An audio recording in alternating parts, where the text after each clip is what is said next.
Bienvenidos una vez más a su programa del Sargento Marden Platero. Hoy tenemos un video para sustituir el en vivo que hicimos ayer. Ayer hicimos un en vivo que se llamaba Los 3 escenarios de combate que existieron en la guerra. Vamos a hacer este video pregrabado porque nos dio problemas el micrófono y no pudimos editarlo porque estábamos en vivo. Hoy hemos hecho este video para dejar claro cómo nuestra perspectiva de militar mía, ¿verdad? No militar institucional, sino que fue los inicios de la guerra. Vamos a hacer un recorrido desde 1930 hasta llegar a 1992, ¿verdad? Esperamos que te guste este video, que te suscribas al canal, que nos compartas con tus camaradas, que le des like, o si lo ocupas con fines educativos, que sirva para ampliarte una opinión, porque recuerda que hay muchas versiones y muchos puntos de vista, pero este es mi punto de vista. Bienvenido a un video más del canal Marden Platero. Somos un canal diferente que te lleva las historias que te harán sentir el momento.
Desde estas piedras divisamos y medimos el firmamento. Cultivamos la tierra y vimos crecer la cosecha. Éramos trabajadores y guerreros. Éramos los chortís, los pocomanes, los lencas y pipiles de la gran familia maya tolteca. Venimos del norte y del sur para asentarnos en estas tierras.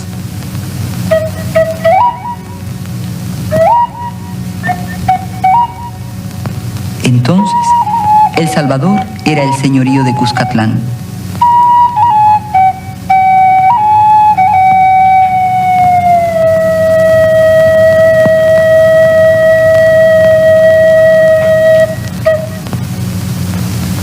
Cuando Pedro de Alvarado invadió nuestro territorio, allá por el año 1500, nos encontró en pie de guerra.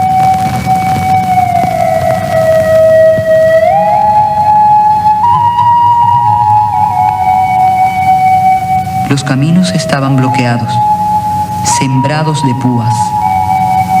Un líder de la resistencia pipil relata la forma en que contestaron a las intimidaciones de Alvarado.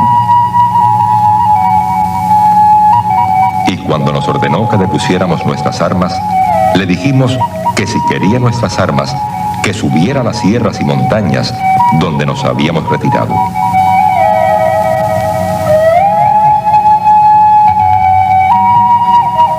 Alvarado nos condenó a muerte a los príncipes y señores y ordenó que todo el pueblo fuese encadenado y hecho esclavo. Desde entonces, estamos en pie de lucha contra el invasor.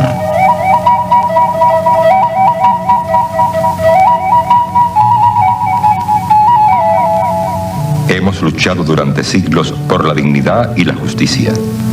Nos alzamos contra el yugo español y en 1821 conquistamos la independencia política. pero nunca nos dejaron escribir nuestra historia. Nunca hemos podido hablar con nuestra propia voz de Pedro Pablo Castillo, el gran líder popular, de Francisco Morazán, que luchó tenazmente por la unidad de nuestros pueblos, de los rebeldes nonualcos capitaneados por Anastasio Aquino, de las sublevaciones de campesinos que continuaron la lucha. El fruto de nuestras manos nunca ha sido nuestro. Cuando Barrios impulsó el cultivo del café hace ya más de un siglo, los terratenientes devoraron nuestros ejidos. Nos quedamos sin tierra, sin trabajo. Y entonces, una llamada ley contra la vagancia nos obligó a emplearnos por salarios de miseria en las haciendas cafetaleras, en los puertos, las carreteras, los ferrocarriles. Los ingleses necesitaban eso para poder llevarse el café. Un día, a espaldas nuestras, como siempre, el país cambió de dueño. De campesinos que éramos, nos hicimos peones, obreros, artesanos. Y entre tanto, los parásitos de aquí se hacían cada vez más ricos a la sombra del poder. Creaban una Guardia Nacional para mantener sus privilegios y vivían en la ostentación y la opulencia. La dinastía de los Meléndez Quiñones fue un régimen de terror que duró casi 15 años. Decidimos organizarnos y defendernos creando comités de huelga, porque ya teníamos conciencia de nuestros derechos como trabajadores. La oligarquía y sus amos extranjeros se negaron a oírnos. Lanzaron contra nosotros a un chacal, el general Maximiliano Hernández Martínez. Y nosotros, los trabajadores, las masas populares, nos sublevamos aquel 22 de enero del año 32 bajo la dirección del Partido Comunista y del heroico Farabundo Martí. Entonces empezó la masacre. Asesinaron a Feliciano Ama, el líder campesino de Izalco, a Francisco Sánchez, a Farabundo, a los estudiantes Zapata y Luna.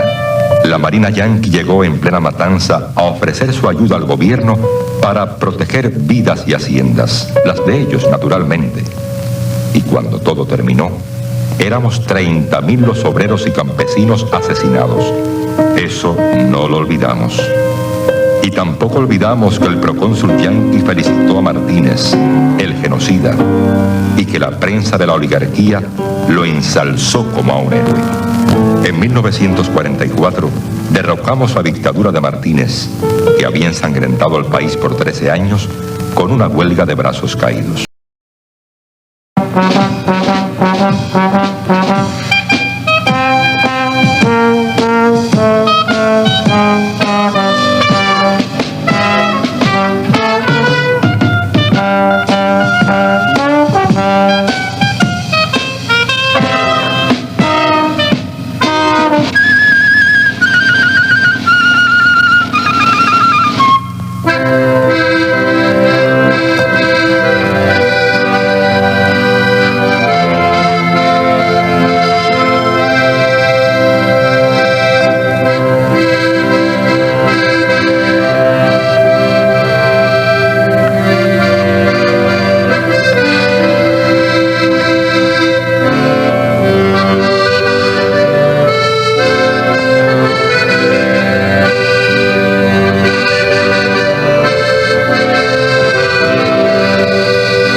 honorable militar, fiel a tu institución, tú, verdadero hijo de la patria, fiel creyente en Dios, abriste los ojos al pueblo ante la invasión comunista. Yo quiero que te vayas por el mundo y quiero que conozcas mucha gente. Yo quiero que... Probablemente te estés preguntando quién era Maximiliano Hernández Martínez, ¿verdad? Se sabe que era un militar, muchos dicen que fue un dictador, pero hoy quiero que veas esta nota y al final de la nota te voy a decir los aportes que hizo a la patria.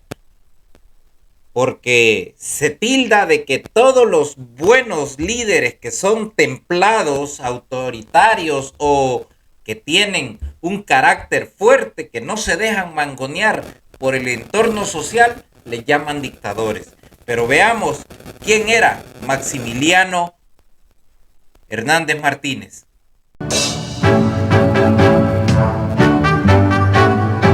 Presidente de 1931 a 1931. El 31 de enero de 1931 fue electo vicepresidente de la República tras una alianza entre su partido y el que promovió a la presidencia al ingeniero Arturo Araujo. El 2 de diciembre del mismo año, Araujo es derrocado mediante un golpe de Estado y el general Maximiliano Hernández Martínez asume la presidencia. Yo no voy a servirme del pueblo, sino que me voy a servir al pueblo, dijo. No me voy a servir del pueblo yo, sino que yo le voy a servir, dijo, al pueblo. No le voy a agarrar un centavo, dijo, a la nación. Martínez, quien gobernó el país en 3 periodos, nació el 29 de octubre de 1882 en un humilde hogar. Su padre agricultor y su madre vendedora de puros. Aunque se conoce poco de su infancia y adolescencia, cuentan que estudió el bachillerato en San Salvador y luego fue llevado a Guatemala, donde inició la carrera militar. En esa época, Guatemala era gobernada por el dictador Manuel Estrada Cabrera. Luego de varios años, regresó al país para continuar su carrera militar y contrajo matrimonio con Concepción Monteagudo, con la que procreó varios hijos. Hablar del general Martínez es hablar de los hechos de 1932, pues se relacionan con una de las matanzas más brutales de la historia de nuestro país, el asesinato de más de 30,000 campesinos, entre ellos el líder indígena Feliciano Ama. En esa época fue fusilado Farabundo Martín, los estudiantes universitarios Mario Zapata y Alfonso Luna.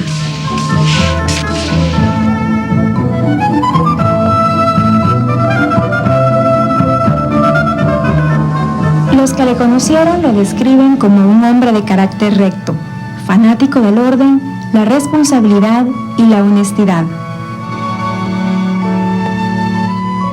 El general Martínez fue un personaje espiritual. Se creía iluminado. Era incapaz de lastimar a un animal porque creía en la reencarnación. Sus males los curaba con medicina natural.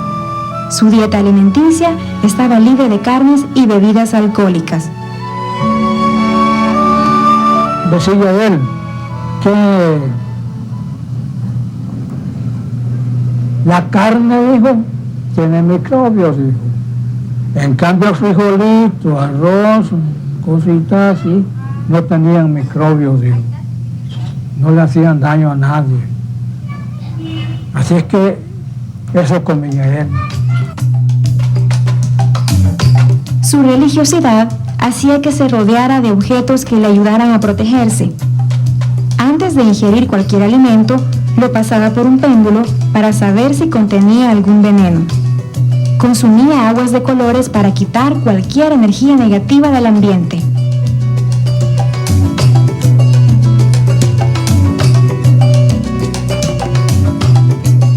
Durante los 13 años de gobierno, creó leyes para aplicar severos castigos a los que cometían delitos. En poco tiempo logró erradicar la delincuencia.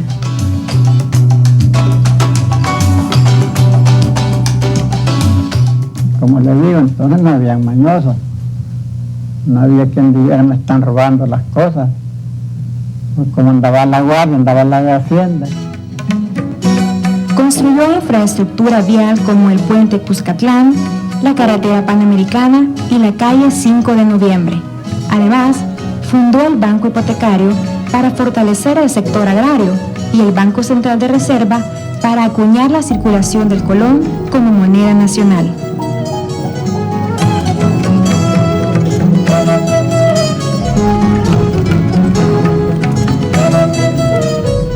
El apoyo al deporte estuvo de manifiesto.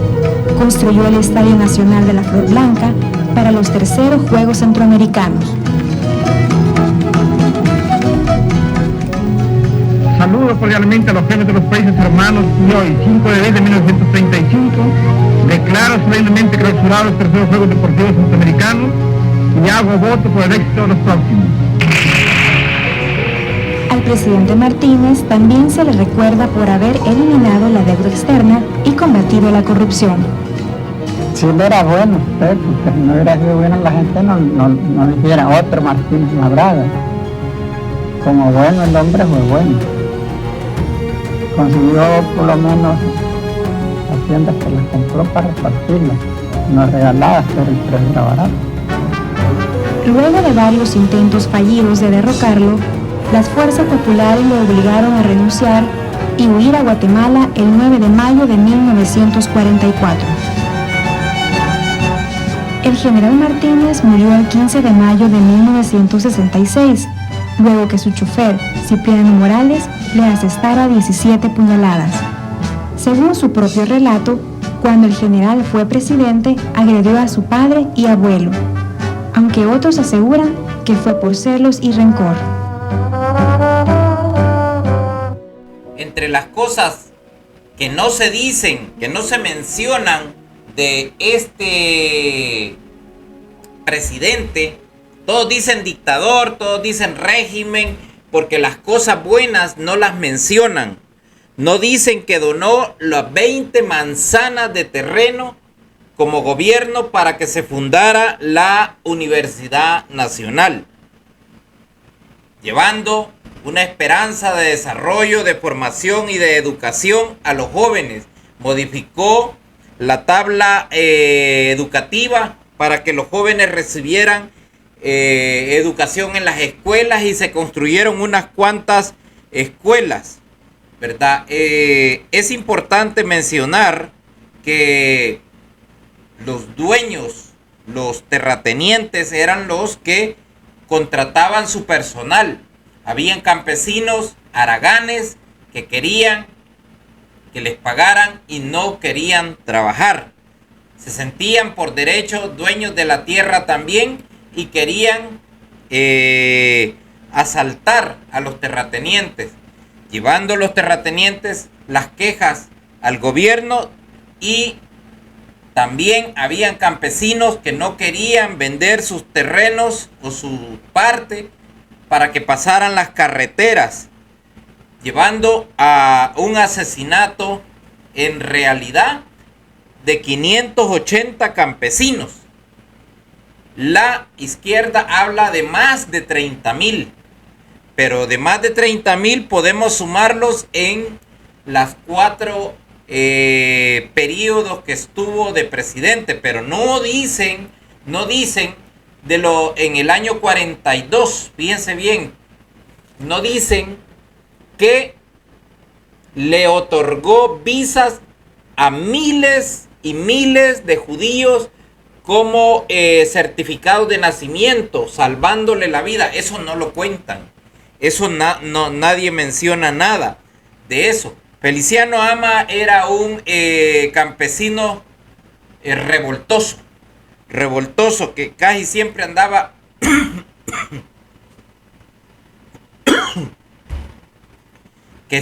andaba haciendo huelgas, incitando a los demás a no trabajar.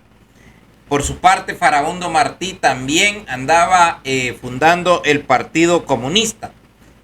Este era un militar templado, el presidente, y había decretado combate a la corrupción y combate también al el personal que no trabajara, decretó una ley contra la ley, esa ley era que no podías, tenías que tener un trabajo, era una ley contra la ociosidad. Y también no se menciona el aporte que hizo construyendo el Estadio Nacional de la Flor Blanca. Miren, hasta hoy los túneles que existen en El Salvador, en la litoral, fueron construidos con los presos, también por orden del presidente. Entonces hay muchas cosas que solamente dicen dictador, dictador.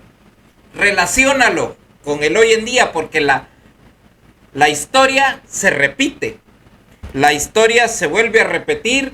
Y aquí vemos que él también no quería cobrar un 5 de su salario, no quería tocar el dinero del gobierno, quería ser transparente.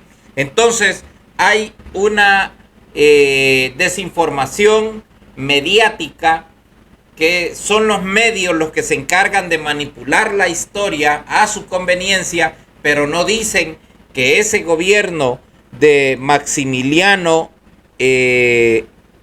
fue uno de los Maximiliano Sánchez Martínez, general, fue uno de los gobiernos que impulsó el banco hipotecario, dotó de hospitales, carreteras y hizo muchas obras, pero solo se habla de la matanza de los 30,000.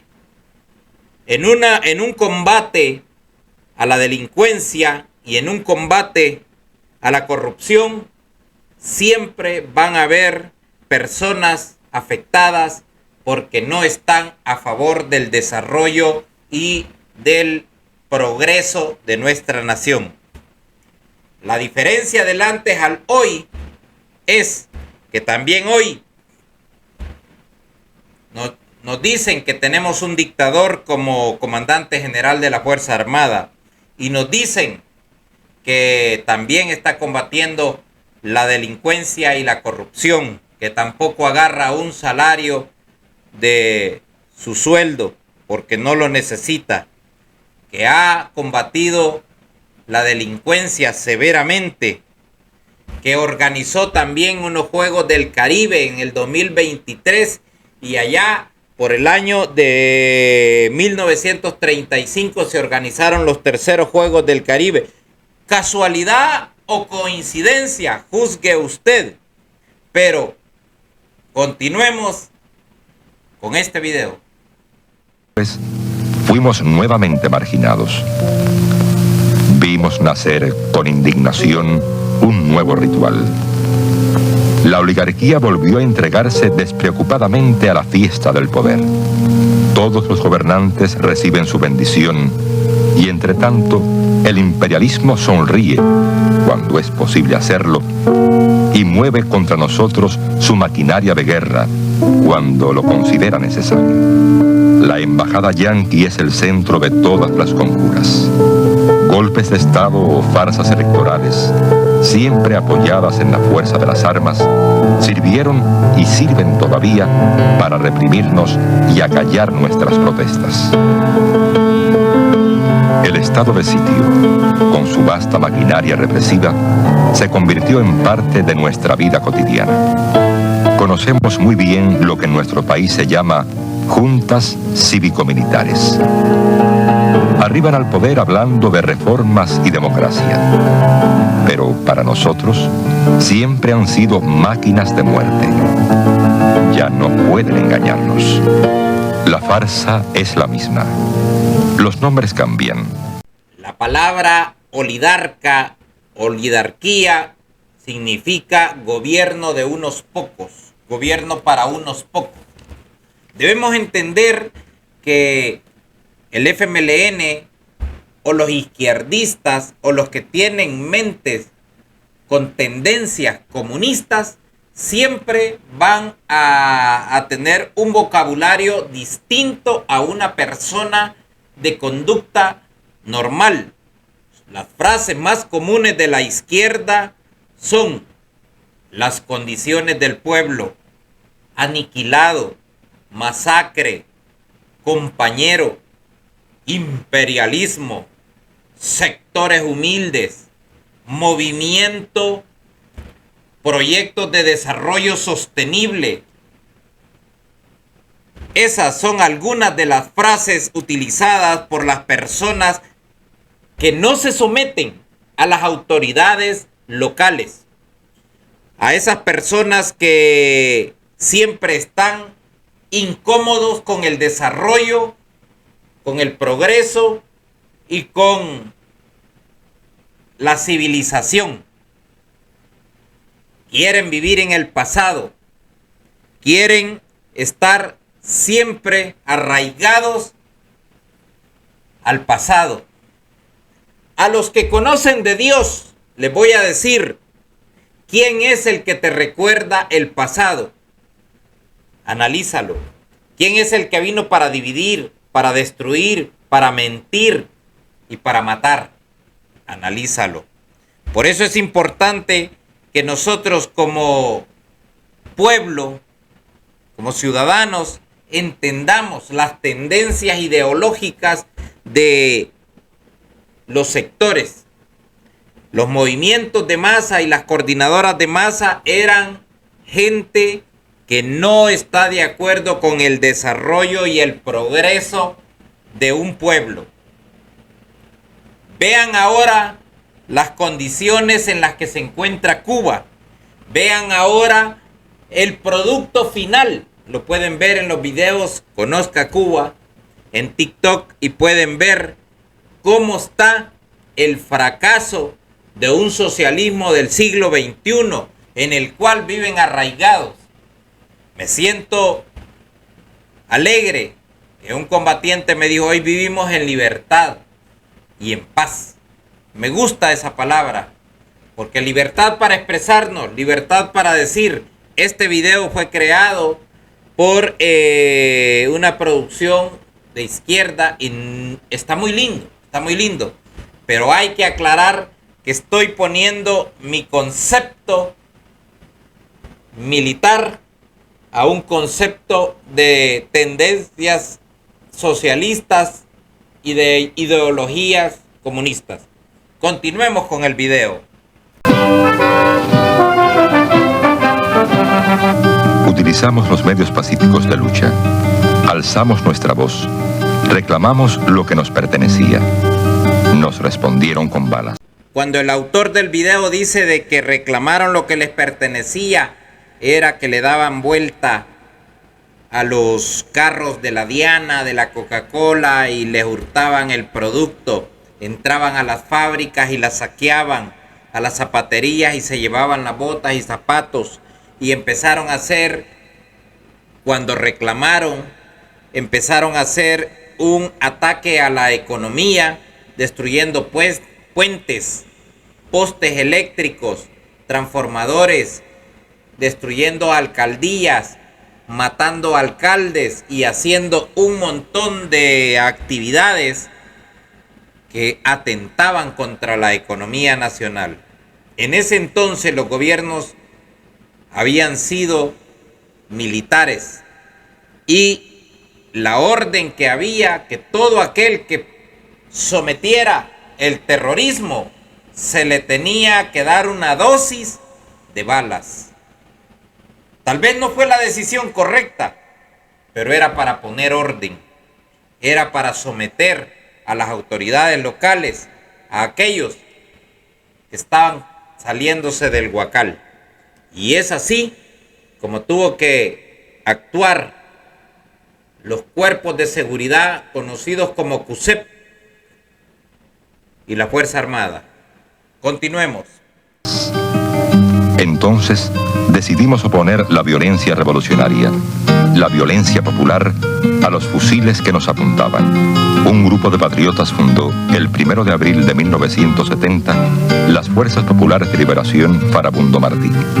Nuestra lucha se enriqueció muy pronto con la presencia de otras vanguardias revolucionarias, el Ejército Revolucionario del Pueblo y la Resistencia Nacional.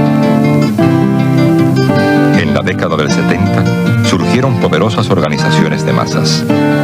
El Bloque Popular Revolucionario, el Frente de Acción Popular Unificada y las Ligas Populares 28 de febrero. Todos nos incorporamos a la lucha. Obreros, campesinos, maestros, estudiantes. Sabíamos que iba a ser una guerra prolongada y nos preparamos para darla. Formamos así 4 tipos de fuerzas armadas: los organismos de autodefensa de las masas, las milicias populares, las unidades guerrilleras zonales y el ejército popular. La lucha política y militar de nuestro pueblo se desarrolla en los 3 terrenos de lucha: la ciudad, el campo, que convencionalmente en algunos lugares se le llama el llano y que en nuestro país abarca prácticamente casi todo el territorio, y la montaña. Dado que no tenemos montañas profundas para establecer ahí el desarrollo de la guerrilla, nuestras montañas son las masas populares. Ellas son precisamente las que nos han permitido construir las vanguardias a los distintos niveles. Aprendimos que solo con la activa y decidida participación de las masas es posible el triunfo de la revolución democrática revolucionaria.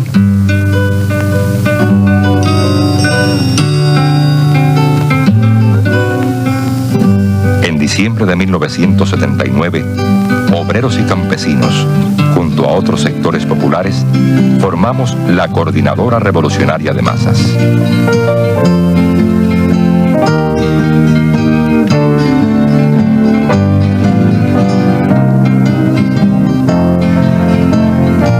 En abril de 1980, todas nuestras fuerzas democráticas, revolucionarias y progresistas se unieron en el Frente Democrático Revolucionario.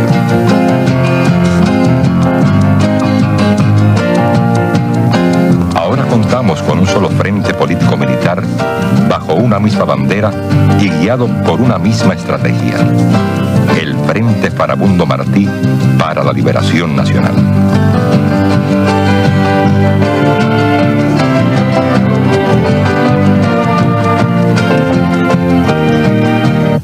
El pueblo está siendo acorralado y obligado a responder bajo nuevas formas de lucha y de movilización a la agresión feroz y masacradora de la dictadura. Sin embargo, la dictadura ha tratado de ganar espacio político tanto nacional como internacionalmente. Y en ese sentido ha desplegado a nivel internacional una enorme campaña arguyendo de que en este país se está consolidando el esquema centrista o disque centrista de la Junta actual, y que las derechas y las izquierdas extremas se están aniquilando y están viendo caer sus proyectos. El video que estamos presenciando fue hecho antes de la década del 90, su producción, y se hizo también algunos ajustes por ahí antes de 1995. Ya se hablaba de una dictadura. Por eso les digo que la terminología de izquierda, una terminología podríamos decirle sociopolítica, tiende a tener un vocabulario específico, un vocabulario clásico que hace entenderse en las masas populares. Antes del 2000 ya se hablaba de un dictador. Analícelo usted. Saque sus propias conclusiones. ¿Cuáles son los intereses y las aspiraciones?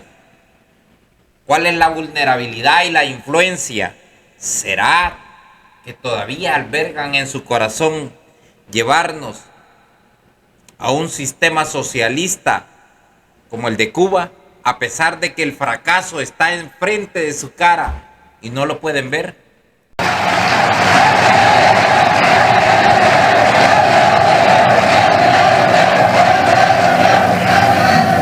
Reciban a nombre de la Coordinadora Revolucionaria de Masas, un fraternal y unitario saludo.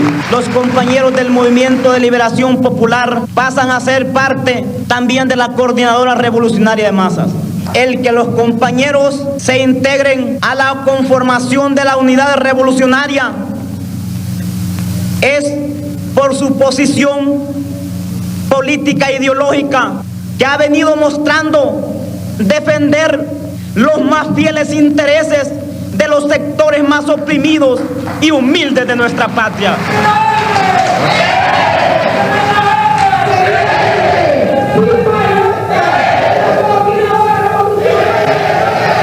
Nuestro movimiento viene trabajando con su posición revolucionaria desde hace aproximadamente 5 años. El año pasado pudimos dar los saltos de calidad más importantes que nos permiten ser ahora parte de este movimiento revolucionario de masa. Yo nací en una familia de las más poderosas de este país. Es decir, conozco las entrañas de la oligarquía salvadoreña. Pero creo que la extracción de clase no es un factor determinante para el pensamiento político de una persona. Siempre tuve grandes inquietudes, precisamente porque me golpeaba enormemente ver las condiciones en que vivían la gente que trabajaba para nosotros, y era la gente que precisamente había contribuido a crear estas grandes riquezas de este país. Que esa gente viviera en las condiciones infrahumanas casi en que han vivido, y eso pues me llevó a ir evolucionando. Mis participaciones anteriores en los gobiernos me demostraron del gran poder, no solo económico, sino que político que tenía ese sector, y que siempre usaban todos los medios para mediatizar cualquier buena intención que pudiera tener un gobierno. En nuestro país, más de la mitad de la población tiene un ingreso per cápita menor de $10 mensuales. El 2% de la población posee más del 60% de la tierra cultivable. La mitad de nuestros niños mueren por desnutrición o enfermedades antes de cumplir los 5 años. Con relación a la reforma, el proyecto de ley y la reforma agraria que están aplicando el actual gobierno, nosotros pensamos que es difícil que el campesino en realidad confíe en que esta ley va a favorecerle, cuando por otro lado sabemos que se está llevando en el país una represión enorme, y donde más duro están golpeando es precisamente en el campo. En ninguna forma está beneficiando al campesino, porque lo que ha hecho el señor presidente, la Junta de Gobierno, lo que está haciendo actualmente, que la reforma agraria que está anunciando es que está mandando tropas, o sea, comisiones a matar a la gente campesina. Esta es la reforma agraria que está repartiendo. Tal vez otro aspecto fundamental de la actual ley de reforma agraria es que deja intacta la oligarquía cafetalera de este país. Según las estadísticas que tenemos, no está tocando ni siquiera al 1% de esa propiedad cafetalera que hay en El Salvador, que son los cafetaleros los que a su vez son dueños de los bancos, de la industria, del comercio y de muchos servicios. Entonces, el no tocar a ese sector, pues no se está verdaderamente cambiando la estructura del poder económico en El Salvador.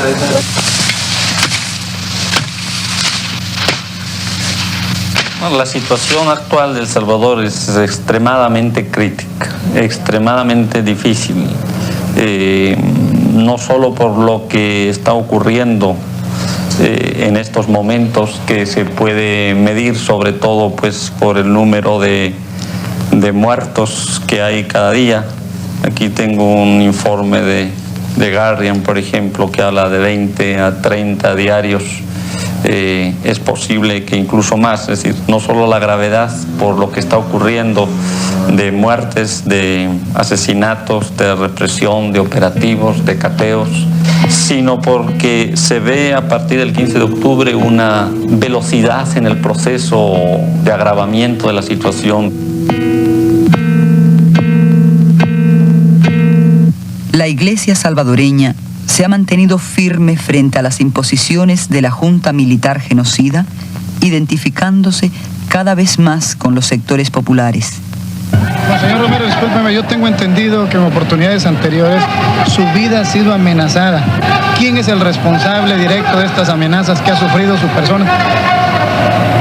Pues no sé, yo tampoco le he tomado muy en serio, ¿verdad? Porque, como digo, a mí me basta decir la verdad y proclamar la justicia. Y sé que todo eso corre el riesgo de ser amenazado. El que sea causante de la amenaza, pues no me interesa, ¿verdad? Sé que quede en las manos de Dios. La dictadura ha respondido a esta actitud asesinando a varios sacerdotes y en un acto sin precedentes en la historia del país, asesinan vilmente a Monseñor Romero. El pueblo no olvidará jamás ese día y en su mente quedarán grabadas sus valientes palabras. Sin las raíces en el pueblo, ningún gobierno puede tener eficacia. A los hombres del ejército y en concreto a las bases de la Guardia Nacional, de la policía, de los cuarteles. Hermanos, son de nuestro mismo pueblo, matan a sus mismos hermanos campesinos y ante una orden de matar que dé un hombre, debe de prevalecer la ley de Dios que dice no matar. Les ruego, les ordeno en nombre de Dios, cese la represión. El coronel Carlos Eugenio Díaz Casanova, director general de la Guardia Nacional.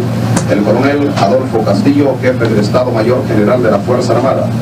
El coronel José Guillermo García, ministro de Defensa y Seguridad Pública de El Salvador.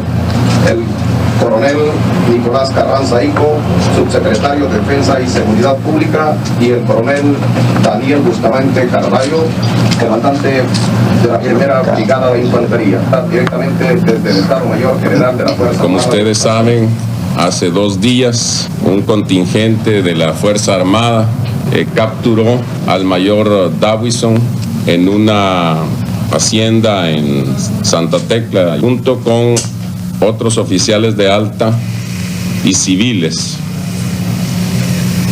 Fueron detenidos y trasladados al cuartel San Carlos. Varios oficiales, amigos civiles, me hablaron para ver a dónde podíamos ir a departir la celebración del Día del Soldado. Yo les sugerí que había solicitado al amigo Cornejo irme a dormir esa tarde y esa noche a la finca San Luis, que ya nos reuniéramos. Reunidos estábamos cuando fuimos capturados por tropas de la primera brigada y de la brigada de artillería. Perdón, si golpe se hubiera querido dar organizadamente, hubieran podido darlo los compañeros militares. ¿Cuáles son los delitos acumulados al mayor Davison y por qué se trató de ocultar la captura del señor oficial? Bueno, delitos concretos no hay, excepto, como se dice en el aspecto legal alguna presunción. Por una presunción se puede ordenar cierta actividad legal, que es la que en este momento se está realizando. En cuanto a haber negado, dice usted, haber negado la captura. Trató de ocultar. De ocultar. Es relativo el término de ocultar, ¿no? Por cuanto, por lo menos a nosotros, cuando se nos ha preguntado, siempre hemos dicho o hemos tratado de decir siempre la verdad. Estamos pidiendo la condena, el juzgamiento y la condena de los responsables de este frustrado golpe de Estado. Nosotros ya lo hemos discutido dentro del partido. El partido no estaría dispuesto a continuar en el proceso. Se retiraría del gobierno si no se castiga verdaderamente a los culpables. Imprudentemente un elemento de la democracia cristiana se disparó, y entiendo se disparó él solo, diciendo que renunciaban si no nos condenaban. Políticamente es una estupidez. Bueno,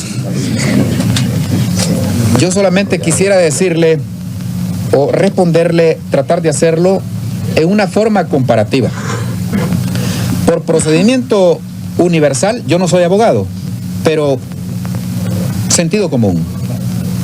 Sabemos de que cuando hay una presunción, cualquiera que sea, inmediatamente viene la opinión. Entonces, desde lejanos tiempos se ha establecido de que para seguir el proceso o el procedimiento normal y legal es una persona que tiene una jurisdicción y también responsabilidad legal la que debe de decir si es o no inocente, si es o no culpable. Dawison fue capturado con una maleta llena de documentos en donde prácticamente delataba a una enorme cantidad de personas que estaban comprometidos en el complot. Respeto profundamente al pueblo norteamericano y a su gobierno. Son prácticamente por los que estamos peleando contra los comunistas. ¿Qué organización, sea política, económica, social de los Estados Unidos, va a enviar ayuda? ¿Y en qué forma? Si en préstamo, si en verdadera ayuda, tanto a nuestros problemas nacionales como cuál es la ayuda que ha ofrecido a la Fuerza Armada.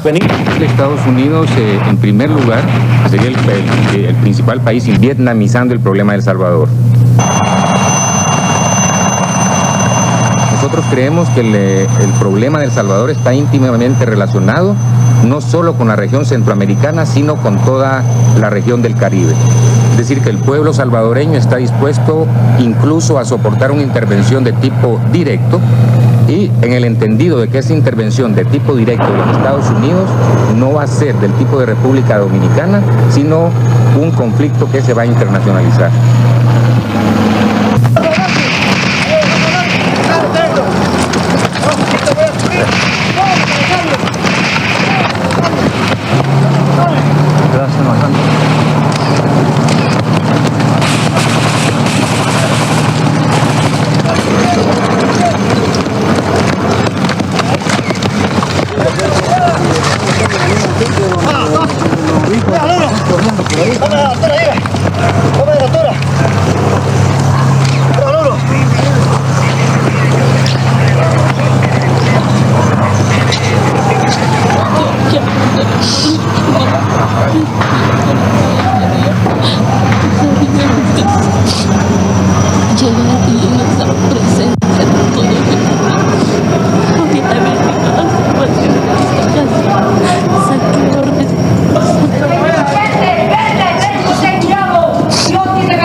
Ya me voy, quiero salir ya. No, sí, ¿para qué quiero? Si él me mantenía a mí, hoy como me quitaron el hijo más fuerte que tenía, ¿cómo voy a hacer? Dios mío, me voy a quemar.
Un tito, ahí estaba yo y él estaba a la parte de yo, con la cabeza cuando yo y cae le duele nunca a él.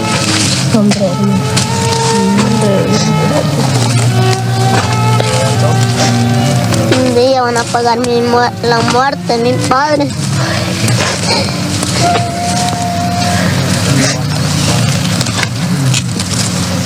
Espero que cuando sea la revolución no compa que quede más no vengan mi sangre, mi hermano, del compañero Virgilio y el compañerito aquí Nando. Ay, maldito, algún día la van a pagar. Ay, maldito.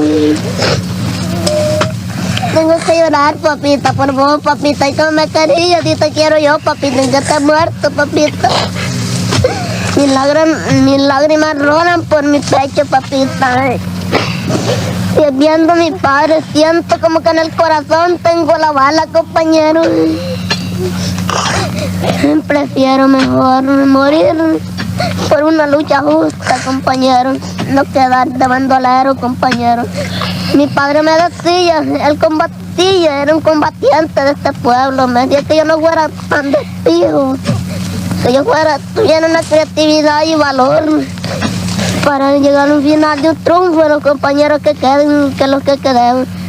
Ay, compañero, yo destello de esta sangre, tarde o temprano la voy a vengar, compañero. Ay, papita chula. Maldito desgraciado. La única cabecilla que tenía yo, compañero, que defendía por yo defendía por él también, compañero. Muchos de compañeros que han muerto y así vamos a ver también. Sí, mamá.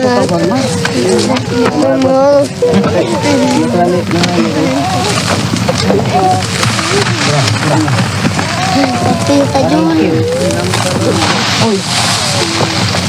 ¿Cuándo me fuera el papita? ¿Me fuera? Hay que pegarle una lomita para acá, ¿ves? A ver, ya, déjala. Bien. Déjala. Verga, mi vida, papita.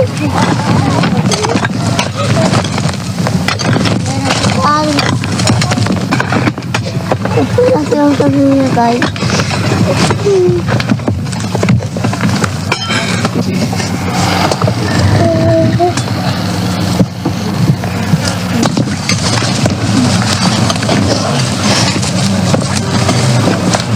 Dicen que vieron pasar a Farabundo Martí.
compañeros, en este momento el compañero Chavo ha recibido un golpe en el cual ha caído el compañero padre de él.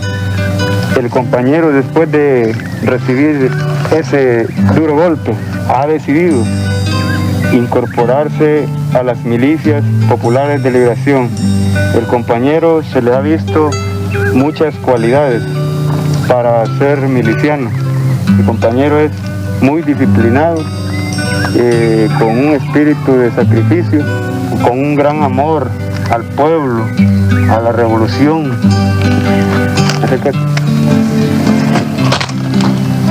Le va a ser entregado el pañuelo habitual de todos los milicianos.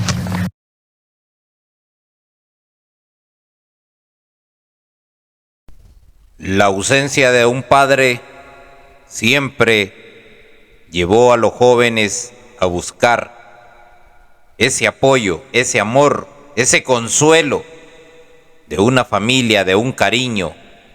La guerra fue difícil para todos, especialmente para la familia salvadoreña. No podemos decir que la guerra fue positiva, porque la guerra generó dolor, llanto al pueblo salvadoreño. Un retraso en el área académica, en el desarrollo social. Las madres tuvieron que empuñar el arma y vengar a sus hijos. Creó una división, una grieta en el corazón del Salvador, llevando unos a la izquierda y otros a la derecha. Pero estas solamente son suposturas políticas y sociales.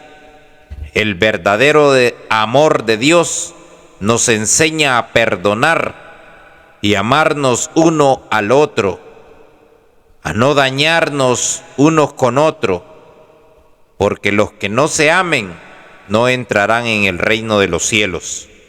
La guerra generó dolor,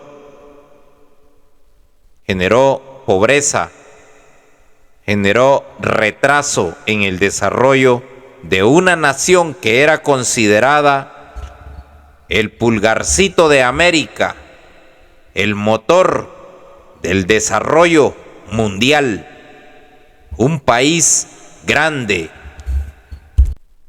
Todos los salvadoreños somos personas con un gran corazón, con una gran nobleza, sea combatiente o sea militar. Algunos con un carácter un poco fuerte, pero su corazón siempre es grande, noble. Somos una gran nación, somos un gran pueblo. ¿Por qué? ¿Por qué matarnos entre hermanos? La Biblia misma enseña que debemos de amar a nuestro prójimo como a nosotros mismos, que debemos de amar a Dios por sobre todas las cosas. Y los salvadoreños tenemos eso, tenemos un corazón cristiano y amamos a nuestro prójimo. A veces alguien viene y nos agita y empieza a provocar una división entre nosotros. ¿Por qué? Porque la división hace que no crezcamos. El Salvador siempre ha sido el motor industrial, el motor laboral y el motor de las economías en Centroamérica.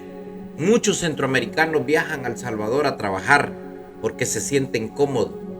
En la época de antes, con esos grandes puentes y el desarrollo de la economía, era el motor que impulsaba un mejor futuro para las familias. Mucha gente quería estar en El Salvador, pero las cosas cambiaron y se hicieron más complicadas cuando en realidad vino alguien a dividirnos. Somos un pueblo unido y somos un pueblo de gran corazón. Han pasado 40 años que la guerra terminó. Han pasado muchos años se han sanado muchas heridas, pero hay heridas que todavía han quedado abiertas en el corazón de muchas personas. Hay ideologías que nunca se concretaron y que todavía quieren intentar concretarlas. Hoy vivimos en una sociedad libre y en una sociedad con una verdadera democracia. Creo que es importante darle el beneficio de la duda a aquellos que todavía no se convencen que las guerras no son buenas. Aquellos que quieren siempre estar violando la ley y no someterse a las autoridades, a los gobiernos. Les invitamos a que lean la Biblia y que vean lo que dice. Que Dios bendiga a El Salvador. Esperamos que te haya gustado. Somos un canal diferente.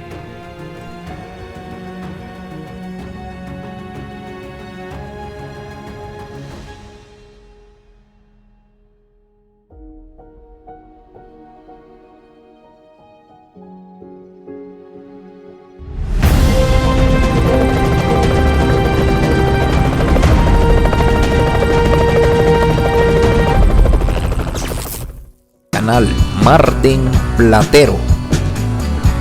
Somos un canal diferente que te lleva las historias que te harán sentir el momento.